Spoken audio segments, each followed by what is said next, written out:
Class, welcome to online classes. तो बच्चों सबसे पहले अपना लास्ट वाला लेक्चर वाइज करते हैं। तो बच्चों लास्ट लेक्चर में हमने क्या पढ़ा था, टेम्परेचर और हीट के बारे में पढ़ा था। तो टेम्परेचर क्या था, यानी कि टेम्परेचर में क्या पता है किसी की कोई बॉडी कितनी हॉट है या कितनी कोल्ड है, ठीक है। मीन्स डिग्री ऑफ हॉटनेस और कोल्डनेस के बारे में बताता है कि अगर कोई बॉडी गर्म है तो वो कितनी गर्म है, ठीक है। और अगर कोई बॉडी कोल्ड है तो वो कितनी कोल्ड है। जाहिर सी बात है, जो बॉडी हॉट है उसका टेम्परेचर क्या होगा, ज्यादा होगा, और जो बॉडी कोल्ड है उसका टेम्परेचर कम होगा। उसके बाद हमने दो टर्म्स पढ़ी थी, thermal contact and thermal equilibrium. तो थर्मल कॉन्टैक्ट क्या था कि दो डिफरेंट टेम्परेचर वाली बॉडीज का आपस में मिलना, ये क्या कहलाता है, थर्मल कॉन्टैक्ट, ठीक है। इसकी आपने कंडीशन याद रखनी है कि जो दो बॉडीज, जिन दो बॉडीज को आपस में मिलाना है, दोनों का टेम्परेचर क्या होना चाहिए, डिफरेंट टेम्परेचर होना चाहिए, ठीक है बच्चों। तो दोनों डिफरेंट टेम्परेचर वाली बॉडीज का आपस में मिलना, ये क्या कहलाता है, थर्मल कॉन्टैक्ट, ठीक है। उसके बाद थर्मल इक्विलिब्रियम क्या था कि जब दो डिफरेंट टेम्परेचर वाली बॉडीज आपस में मिलती हैं, ठीक है, तो जिस बॉडी का टेम्परेचर ज्यादा होता है वो अपनी एनर्जी ट्रांसफर कर देता है कम टेम्परेचर वाली बॉडी पे, ठीक है। और तब तक वो अपनी एनर्जी ट्रांसफर करता रहेगा जब तक दोनों बॉडीज का जो टेम्परेचर है वो क्या नहीं हो जाता, इक्वल नहीं हो जाता। तो जिस लेवल पे या जिस स्टेज पे दोनों बॉडीज का टेम्परेचर क्या हो जाएगा, इक्वल हो जाएगा, उस लेवल को या उस कंडीशन को हम क्या बोलेंगे कि जो सिस्टम है वो थर्मल इक्विलिब्रियम में पहुंच चुका है, ठीक है, या जो सिस्टम ने थर्मल इक्विलिब्रियम गेन कर लिया है, ठीक है बच्चों। तो थर्मल इक्विलिब्रियम के लिए कंडीशन ये है कि दोनों बॉडीज का जो टेम्परेचर है वो क्या होना चाहिए, इक्वल होना चाहिए, ठीक है बच्चों। उसके बाद हमने आइस की एग्जांपल ली थी कि आइस को हम मेल्टिंग से बचाने के लिए क्या करते हैं, या तो उसको फोम के अंदर कवर करके रख देते हैं, ठीक है, या फिर पटसन का कपड़ा होता है, ठीक है, डिफरेंट मटेरियल्स है, यानी जो भी हमने मटेरियल लेना ना वो इंसुलेटर होना चाहिए, ठीक है। जैसे थर्मस था वो भी क्या एक इंसुलेटर एक्ट करता है, ठीक है, यानी कि ना अंदर वाली हीट को बाहर जाने देता है और ना बाहर वाली हीट को अंदर आने देता है। तो जो चाय होती है थर्मस में उसका टेम्परेचर क्या रहता है, मेंटेन रहता है। इसी तरह जो आइस है उसको जब हम किसी फोम के अंदर उसको फोल्ड करते हैं तो हम क्या करते हैं, बेसिकली उसको इंसुलेटर प्रोवाइड कर देते हैं ताकि जो आइस का जो इंटरैक्ट है वो एटमॉस्फेयर के साथ ना हो। तो जब तक जो आइस है वो एटमॉस्फेयर के साथ इंटरैक्ट नहीं करेगी तब तक वो मेल्ट भी नहीं होगी, ठीक है। अगर हम उसको ओपन एयर में रख दें तब क्या होगा, जो बाहर का टेम्परेचर है वो ज्यादा होता है और आइस का टेम्परेचर क्या होता है, कम होता है। तो आइस क्या करेगी, बाहर से टेम्परेचर को एब्जॉर्ब करके, एनर्जी एब्जॉर्ब करके मेल्ट हो जाएगी, लेकिन हमने क्या करना है, आइस को मेल्ट होने से बचाना। तो इसलिए हम उसको क्या करते हैं, फोल्ड कर देते हैं।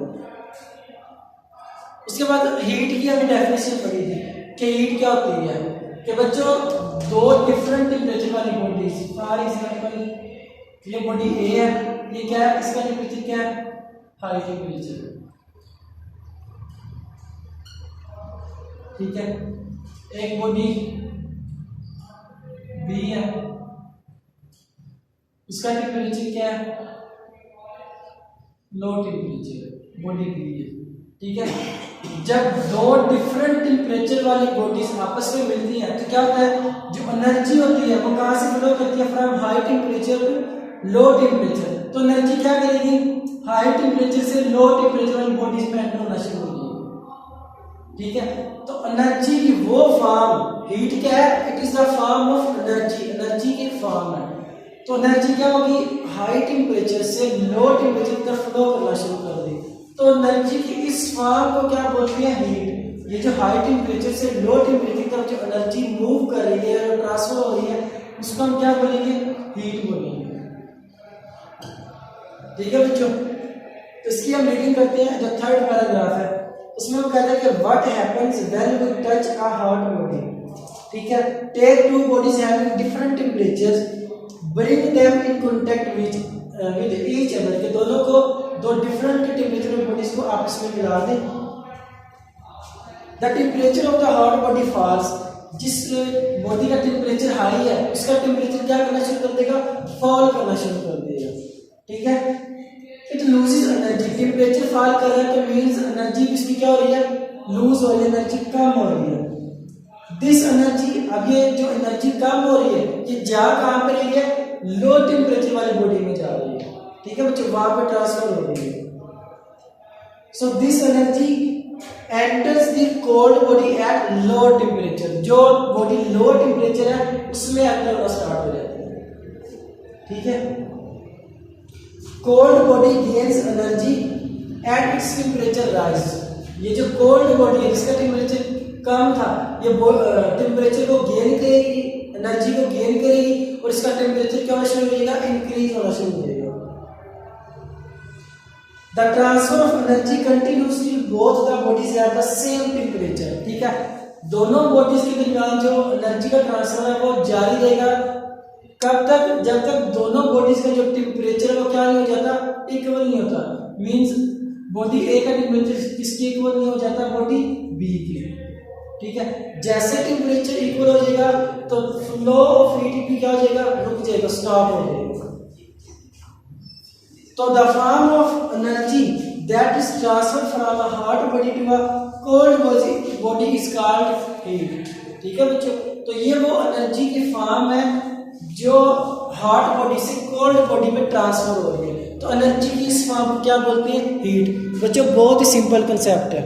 ठीक है, इसकी पिंक बॉक्स वाली आपने डेफिनेशन लाजमी तैयार करनी है, टेम्परेचर की भी और हीट की भी। वो कहते हैं heat is a energy that is transferred from one body to the other in thermal contact with each other as a result of the difference of temperature between them। के temperature difference की वजह से, due to temperature difference, जो flow of energy होता है, दोनों bodies का temperature different था तो टेम्परेचर डिफरेंस की वजह से क्या हुआ, फ्लो ऑफ हीट स्टार्ट हो गया, फ्लो ऑफ एनर्जी स्टार्ट हो गया। तो वो जो एनर्जी फ्लो कर रही है उस एनर्जी को हम क्या बोलेंगे, हीट बोलेंगे। ठीक है बच्चों, नेक्स्ट पेज पे आ रही है। अब वो कहते हैं कि हीट जो एनर्जी की जो फॉर्म, यानी कि हीट की बात कर रहा है, हीट जो लो टेम्परेचर वाली बॉडी में एंटर हो रही है तो ये कौन सी एनर्जी बन रही है, इसकी इंटरनल एनर्जी बन रही है।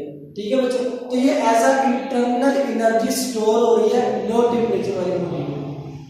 ठीक है बच्चों, यानी कि यहाँ से जो एनर्जी ट्रांसफर हो रही है लो टेम्परेचर वाली बॉडी में, तो ये इसकी क्या बन रही है, इंटरनल एनर्जी बन रही है इसकी। ठीक है बच्चों, जिस बॉडी में एनर्जी ट्रांसफर हो रही है वो एनर्जी उसकी क्या बन जाएगी, इंटरनल एनर्जी बन जाएगी।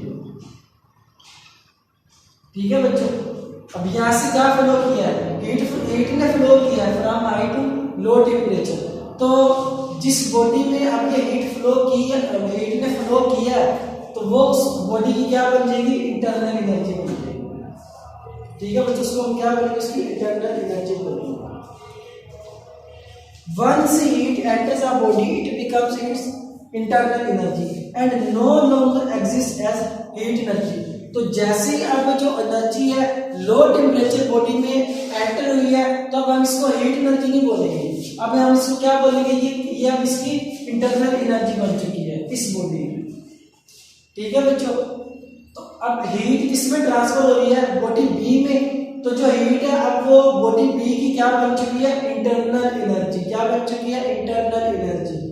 नीचे इंटरनल एनर्जी की डेफिनेशन लिखी हुई है कि it is the sum of all kinds of energy, यानी कि काइनेटिक एनर्जी, पोटेंशियल एनर्जी, सारी एनर्जीज का जो सम होता है किसी बॉडी के अंदर उसको हम क्या बोलते हैं, इंटरनल एनर्जी बोलते हैं। इसकी रीडिंग कर लेते हैं।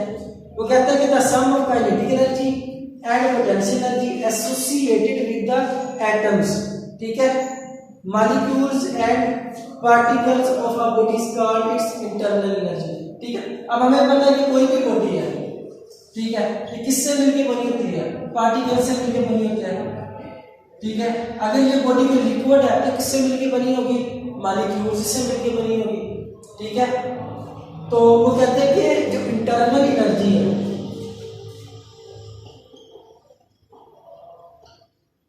इंटरनल एनर्जी ये क्या है? It is the sum of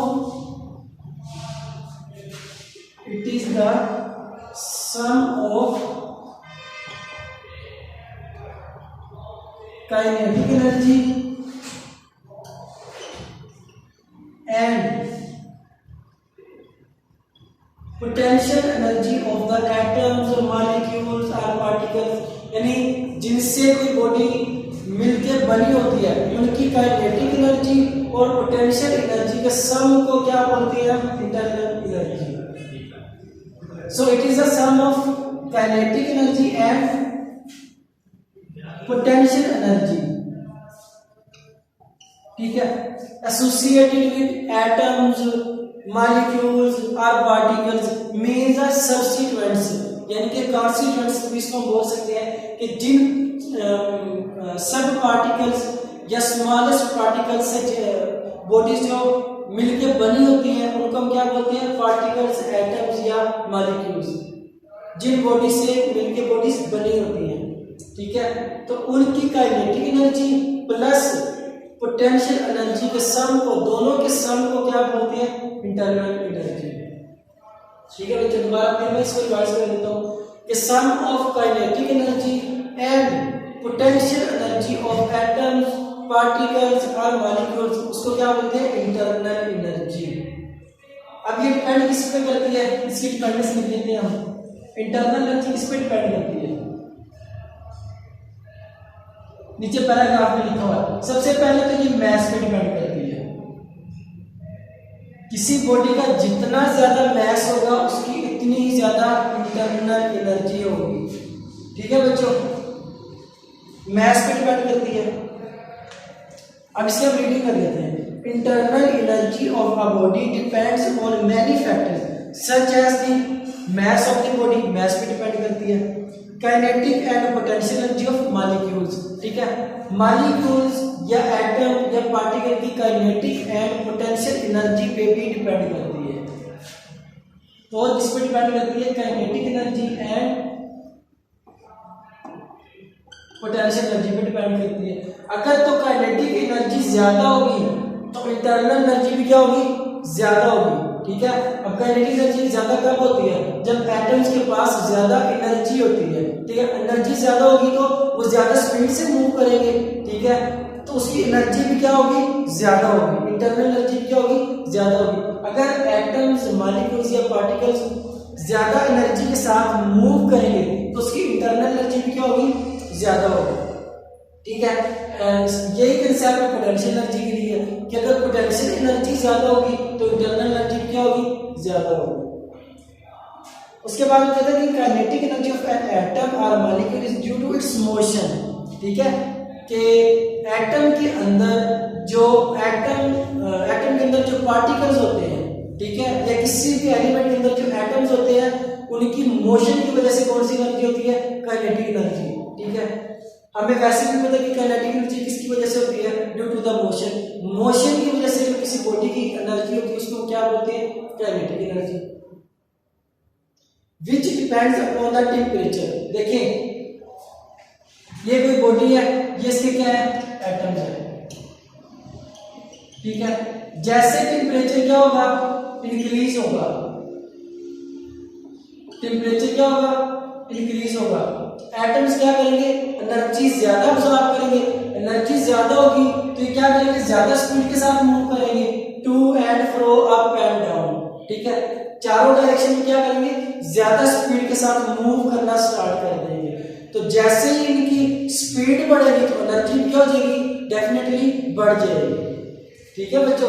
तो टेम्परेचर बढ़ने के साथ क्या होता है? एनर्जी भी, काइनेटिक एनर्जी क्या हो जाती है? बढ़ जाती है, क्योंकि एटम्स के पास एनर्जी क्या हो जाती है? ज्यादा हो जाती है। वो टेम्परेचर से एनर्जी क्या कर लेते हैं? अब्सॉर्ब कर लेते हैं। ज्यादा टेम्परेचर होगा तो ज्यादा एनर्जी अब्सॉर्ब करेंगे और ज्यादा स्पीड से मूव करना स्टार्ट कर देंगे। पोटेंशियल एनर्जी ऑफ एटम और molecule is the stored energy due to the intermolecular forces, ठीक है बच्चों। अब इंटरमॉलिक्यूलर फोर्स क्या होती है? कि एटम्स के दरमियान, यानी कि इस एटम की, मैं जब बना देता हूं, यानी कि दो एटम एटम्स के दरमियान जो एनर्जी होती है, अब हमें पता है कि according to gravitational law, gravitational law क्या कहता है कि यूनिवर्स में जितनी भी बॉडीज हैं, हर बॉडी दूसरी बॉडी को क्या करती है, अट्रैक्ट करती है। तो ठीक है, फॉर एग्जांपल ये मेरे पास कोई एक बॉडी है, ये इसके एटम्स हैं, ठीक है। तो दो एटम्स की जो आपस में इंटरैक्शन है या फोर्स ऑफ अट्रैक्शन है, उसको हम क्या बोलते हैं, इंटरमॉलिक्यूलर फोर्सेस। ठीक है बच्चों, अब देखिए इनके दरमियान क्या होगी, ये इसको अट्रैक्ट करेगा और ये इसको अट्रैक्ट करेगा, ये एटम इसको अट्रैक्ट करेगा और ये एटम इसको अट्रैक्ट करेगा। इसी तरह अगर इन दोनों को हम लेते हैं, ये एटम इसको अट्रैक्ट करेगा और ये एटम इसको अट्रैक्ट करेगा। ठीक है बच्चों, तो दो एटम्स के दरमियान जो फोर्स ऑफ अट्रैक्शन होती है उसको हम क्या बोलते हैं, इंटरमॉलिक्यूलर फोर्सेस। इसके नाम से ही पता चल रहा है कि इंटरमॉलिक्यूलर फोर्सेस, कि मॉलिक्यूल्स के दरमियान जो फोर्सेस होती है बिटवीन टू मॉलिक्यूल्स, उसको हम क्या बोलते हैं, इंटरमॉलिक्यूलर फोर्सेस। तो इंटरमॉलिक्यूलर फोर्सेस की वजह से जो एनर्जी होती है वो कौन सी होती है, पोटेंशियल एनर्जी। वो कौन सी एनर्जी होती है, पोटेंशियल एनर्जी। तो बच्चे मैं दोबारा रिवाइज कर देता हूँ इंटरनल एनर्जी को, कि इंटरनल एनर्जी बेसिकली क्या होती है, sum of kinetic energy and potential energy is called internal energy. ठीक है, कि एटम्स की, मॉलिक्यूल्स की या पार्टिकल्स की जो एनर्जी, काइनेटिक एनर्जी और पोटेंशियल एनर्जी का जो सम होता है उसको क्या बोलते हैं, इंटरनल एनर्जी। ठीक है, उसके बाद ये डिपेंड किस पे करती है, सबसे पहले ये मैस पे डिपेंड करती है। ठीक है बच्चों, कि जितना ज्यादा मैस होगा उतनी ज्यादा इंटरनल एनर्जी होगी, कम मैस होगा तो कम इंटरनल एनर्जी होगी। उसके बाद किस पे डिपेंड करती है, काइनेटिक एनर्जी पे और पोटेंशियल एनर्जी पे। अगर काइनेटिक एनर्जी और पोटेंशियल एनर्जी कम होंगे तो इंटरनल एनर्जी क्या होगी, कम होगी। और अगर काइनेटिक एनर्जी और पोटेंशियल एनर्जी ज्यादा होगी तो इंटरनल एनर्जी क्या होगी, डेफिनेटली ज्यादा होगी। उसके बाद हमने पढ़ा कि जो काइनेटिक एनर्जी होती है ये ड्यू टू किसकी होती है, मोशन की वजह से होती है, due to the motion of particles. जब पार्टिकल्स मूव करते हैं तो उनके पास कौन सी एनर्जी आती है, काइनेटिक एनर्जी आती है। ठीक है, वैसे भी काइनेटिक एनर्जी का फार्मूला क्या होता है, 1/2mv²। तो यहाँ पे जो v है ये किसको रिप्रेजेंट कर रहा है, वेलोसिटी को। किसको बच्चे, वेलोसिटी को। तो ठीक है, तो काइनेटिक एनर्जी वो किस पे डिपेंड कर रही होती है, डायरेक्टली वेलोसिटी पे। ठीक है, अगर किसी बॉडी की कोई वेलोसिटी है, कोई बॉडी मूव कर रही है तो उसमें कौन सी एनर्जी होगी, काइनेटिक एनर्जी। ठीक है, और अगर कोई बॉडी रेस्ट पे है, मूव नहीं कर रही है, मीन उसकी वेलोसिटी कितनी है, 0। तो v की जगह पे हम जब 0 पुट करेंगे तो सारा फैक्टर क्या हो जाएगा, 0। तो काइनेटिक एनर्जी कितनी हो जाएगी, 0। तो मोशन से रिलेटेड जो एनर्जी होती है वो कौन सी होती है, काइनेटिक एनर्जी। उसके बाद हमने पोटेंशियल एनर्जी। पोटेंशियल एनर्जी क्या होती है, it is due to the intermolecular forces, यानी कि दो मॉलिक्यूल्स के दरमियान जो फोर्स ऑफ अट्रैक्शन होती है उसको हम क्या बोलते हैं, इंटरमॉलिक्यूलर फोर्सेस। तो बच्चे ये बहुत ही सिंपल कंसेप्ट है, इसको हमने बहुत ज्यादा डिटेल में डिस्कस किया है। ठीक है, इसको ये बड़ा बेसिक कंसेप्ट है, इसको आपको अच्छे से रीड भी करना है और अंडरस्टैंड भी करना है। इससे रिलेटेड जो भी आपका क्वेश्चन होगा, ठीक है, वो आप कमेंट में डाल दीजिएगा, नेक्स्ट क्लास में इसको क्लियर कर देंगे। आज के लिए बस इतना ही था। ठीक है बच्चों, अपना ख्याल रखिएगा। अल्लाह हाफिज।